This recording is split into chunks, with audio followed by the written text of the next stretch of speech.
Berriro hemen biltzen gara Iruñan, manifa bat egiteko, Palestinaren alde,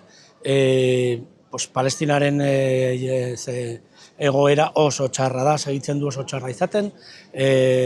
Israelek hori hiltzen du jendea, segitzen du jendea hiltzen gosez, botikari gabe, bombardaketekin, eta salatu behar dugu berriro, eta jalaren partetik eskatzen dugu erlazio haustura Israelekin, baina erlazio erabateko erlazioak, arma salmenta embargoa, eta boikot, desinbertsioak eta zigorrak baita ere eskatzen ditugu Israelarekiko, eta horregatik bildu gara hemen, eta baita ere gogorarazten nahi dugu, hori guztia, Nakba, ez dute esan lehenago,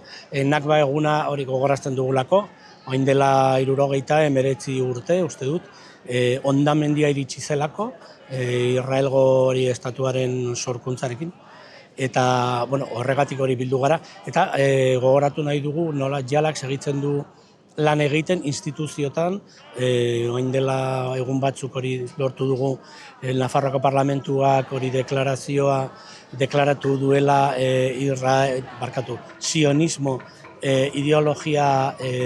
arrazista dela, eta segitzen dugu hori, baita ere orain udalarekin sustatzen ari gara memorial monumentu bat hori ezartzea hori Iruñako erdialdean, hori jakingo dugu hurrengo astetan hori nola doan, eta bakarrik hori, mundu guziari animatzea, protesta egitera, kaletara joatea, etortzera, eta hori, aurrera.